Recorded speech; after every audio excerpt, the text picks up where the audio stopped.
बुलढाण्याच्या सिंदखेड राजा इथे भाजपच्या वतीनं तिरंगा रॅलीचं आयोजन करण्यात आलं होतं। मा जिजाऊ यांच्या राजवाड्यापासून या रॅलीला सुरुवात करण्यात आली। यावेळेला देशभक्तीपर घोषणांनी सगळा परिसर दणाणून गेला।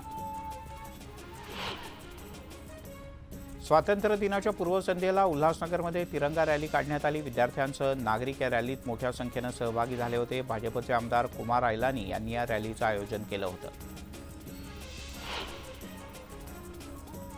मावळमधल्या तळेगाव दाभाडे इथे स्वातंत्र्य दिनाच्या निमित्तानं भव्य तिरंगा रॅली काढण्यात आली।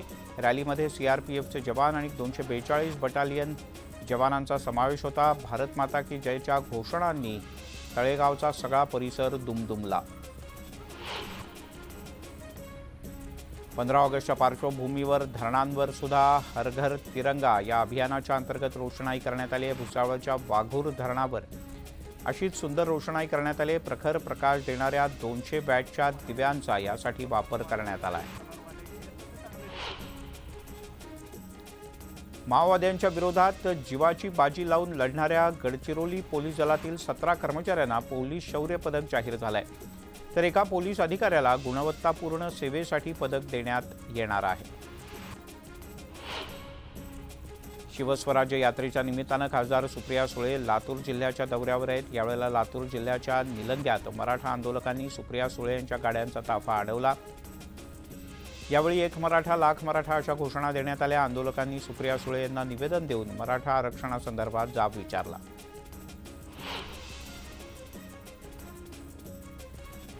आम्ही विरोधी पक्षात आहोत, आमचं सरकार नाही, त्यामुळे मराठा आरक्षणावर मी कुठलंच आश्वासन देणार नाही अशा शब्दात सुप्रिया सुळे यांनी मराठा आरक्षणाच्या प्रश्नावर आपली भूमिका मांडली।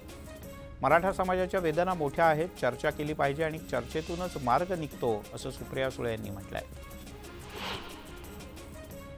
धाराशिव शासकीय विश्रामगृहात रावसाहेब दानवे यांना मराठा कार्यकर्त्यांनी घेराव घातला। आरक्षणाच्या बद्दल भूमिका स्पष्ट करावी अशी मागणी यावेळेला करण्यात आली। दरम्यान लोकसभेत फक्त आरक्षणाची मागणी करू नका तर जरांगे मागत असलेल्या ओबीसी आरक्षणाची मागणी करा असं म्हणत दानवे यांनी ओबीसी विरोधी पक्षातल्या खासदारांना सुनावलं। शरद पवार यांनी मराठा समाजाचं आजवर वाटोळं केलं।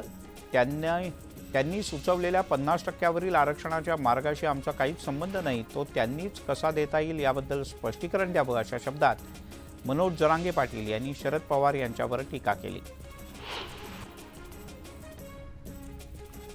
मनोज जरांगे यांच्याशी माझी भेट झाली आहे, मात्र राजकीय चर्चा झालेली नाही, ती करायला काही हरकत नाही असं वक्तव्य संभाजीराजे छत्रपती यांनी केलं आहे। जरांगे यांचा दृष्टिकोन आणि माझं उद्दिष्ट एकच आहे, त्यामुळे महायुती आणि महाविकास आघाडीसोबत जाण्याचा प्रश्नच नाही असंही ते म्हणाले।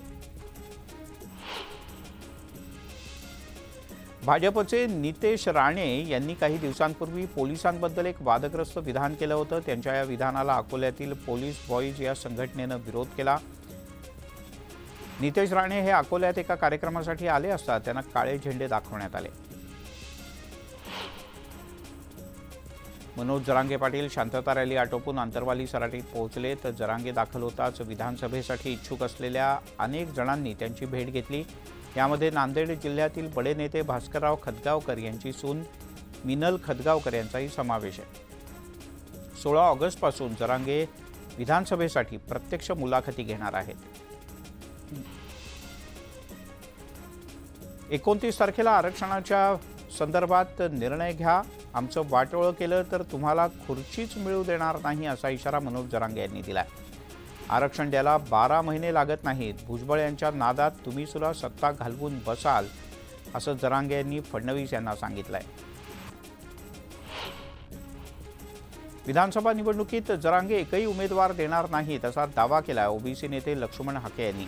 तर शरद पवार जरांगे यांना पडद्यामागून पाठिंबा देत असून ओबीसी आरक्षणाच्या विरोधात काम सुरू असल्याचा आरोप सुद्धा हाके यांनी केला। धाराशिवमध्ये मराठा आंदोलकांनी सुप्रिया सुळे यांची भेट घेतली। यावेळेला विरोधी पक्ष मराठा आंदोलनाच्या बद्दल भूमिका मांडण्यात कमी पडतोय, त्यामुळे उघडपणे भूमिका स्पष्ट करावी अशी मागणी मराठा आंदोलकांनी केली आहे। जरांगे पाटील आणि भुजबळ यांनी आपापसात वाद न करता कोर्ट जो निर्णय देईल त्यानुसार काम करावा असा सल्ला मंत्री धर्मराव बाबा आत्राम यांनी दिलाय।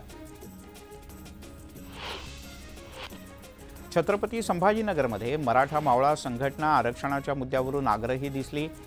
आरक्षणासाठी या संघटनेच्या वतीनं अनोख्या पद्धतीनं आंदोलन करण्यात आलं। रस्त्यावर लोटांगण घालत आरक्षणाची मागणी करण्यात आली।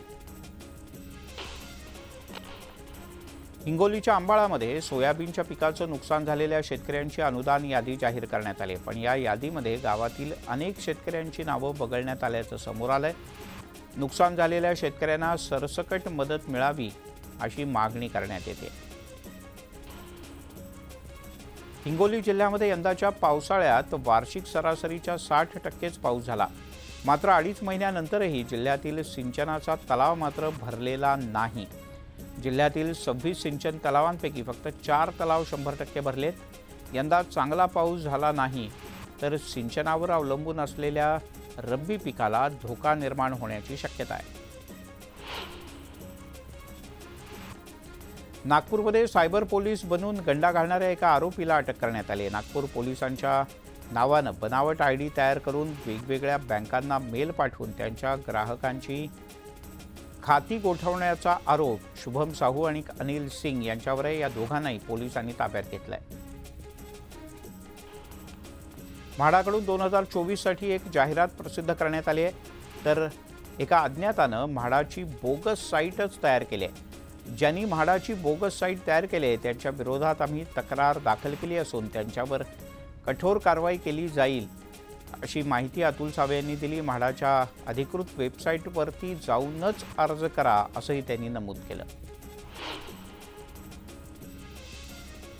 पुण्यातील ऐतिहासिक शनिवार वाडा दत्तक घेण्यात येणार आहे। ऐतिहासिक वारसा स्थळांसाठी ही एक नवी योजना केंद्रीय पुरातत्व विभागानं पुढे आणली आहे।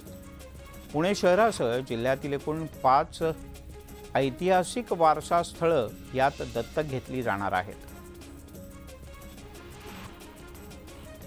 बीड जिल्ह्यामध्ये 2023-24 या वर्षात 400,24,00,000 रुपये इतका पीक विमा मंजूर झाला आहे। प्रत्यक्षात 378,21,00,000 रुपयांचं वितरण झालं आहे। उर्वरित 22,03,00,000चं वितरण कोणतंही कारण न देता 31च्या आत पूर्ण करावं असे आदेश कृषी मंत्री धनंजय मुंडे यांनी दिले। पुण्याच्या सिंहगड रोडवर उड्डाणपुलाच्या उद्घाटनावरून टीकेची मोठी राळ उठली होती। अखेर या उड्डाणपुलाच्या उद्घाटनाचा मुहूर्त सापडला आहे। उपमुख्यमंत्री अजित पवार यांच्या हस्ते गुरुवारी सकाळी 7च्या सुमारास या पुलाचं उद्घाटन होईल। या उड्डाणपुलामुळे नागरिकांची मोठ्या वाहतूक कोंडीतून सुटका होईल अशी अपेक्षा आहे।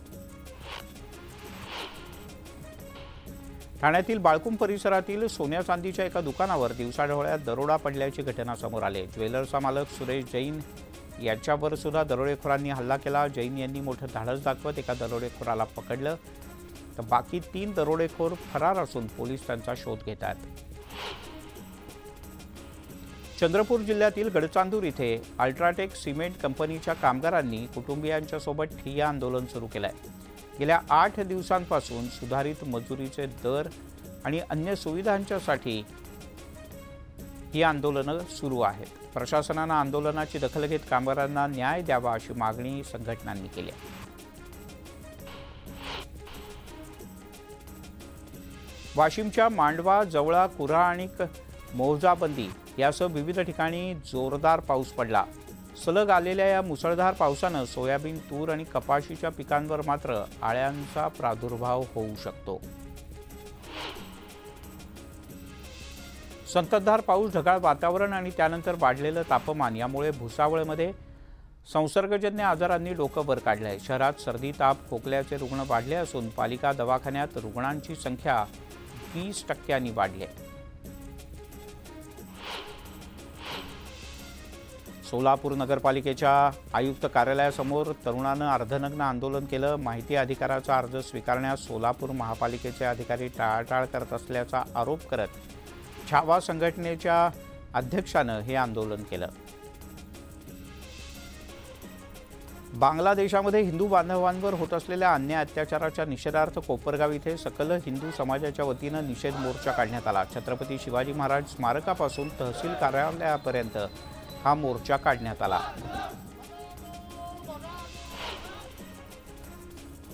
महाराष्ट्र पोलीस शुभ मागोणे हत्या प्रकरणातील आरोपींवर मोक्का अंतर्गत कारवाई करावी अशी मागणी सकल धनगर समाजाच्या वतीनं करण्यात आली। या मागणीसाठी धनगर समाजानं चाळीसगाव पोलीस स्टेशनच्या समोर मुंडन आंदोलन केलं होतं। श्रावणात येणाऱ्या विषमुक्त पौष्टिक रानभाज्यांचा आहारात अधिकाधिक वापर व्हावा यासाठी कृषी विभागाच्या वतीनं कारंजा, वाशिम, मानोरा इथे रानभाजी महोत्सवाचं आयोजन करण्यात आलं। या महोत्सवात 48 पेक्षा अधिक रानभाज्या नागरिकांनी उपलब्ध करून दिल्या।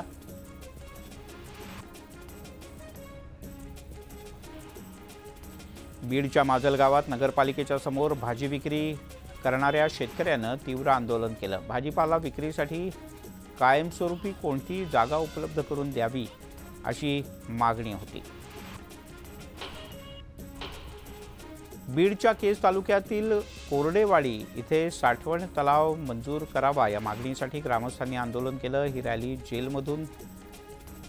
रॅली शहराच्या विविध भागातून फिरून चौकात आली। याच मागणीसाठी राजश्री राठोड या महिलेनं उपोषणही सुरू केलंय।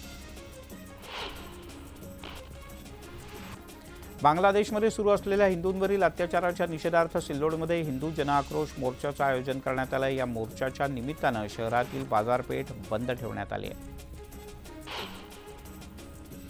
ऐतिहासिक शेतकरी संपाची हाक देणाऱ्या पुणतांबा गावानं आता रेल्वेच्या विरोधात लढा पुकारलाय। गावात रेल्वे स्थानक आहे पण रेल्वे थांबत नसल्यानं 15 ऑगस्ट रोजी हजारो आंदोलक इथे रेल्वे रोको करणार आहेत। स्वातंत्र्य दिनाच्या दिवशी सकाळी 10 वाजता हे आंदोलन करण्यात येईल। अहमदनगर जिल्ह्यातल्या श्रीरामपूर तालुक्यात असणाऱ्या शेतकऱ्यांना विम्याची रक्कम मिळावी। तब्बल 15 वर्षांच्या लढ्याला यश आलंय। 7,500 एकर जमीन पुन्हा शेतकऱ्यांना मिळणार असल्यानं शेतकरी आनंदाला आहे। वाशिम ते मेडशीच्या दरम्यान राष्ट्रीय महामार्गासाठी भूसंपादन केलेल्या शेतजमिनीचा सुधारित वाढीव दरानं मोबदला द्यावा अशी मागणी शेतकऱ्यांकडून करण्यात येते। या मागणीसाठी शेतकऱ्यांनी उपोषण सुरू केलंय।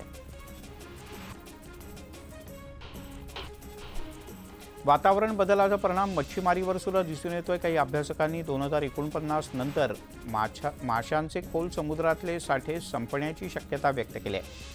संशोधनाच्या अंती हा निष्कर्ष काढण्यात आला आहे। सध्याची मासेमारीची पद्धत आणि विविध कारणांचा विचार करता अशा प्रकारची परिस्थिती उद्भवू शकते असं चित्र आहे।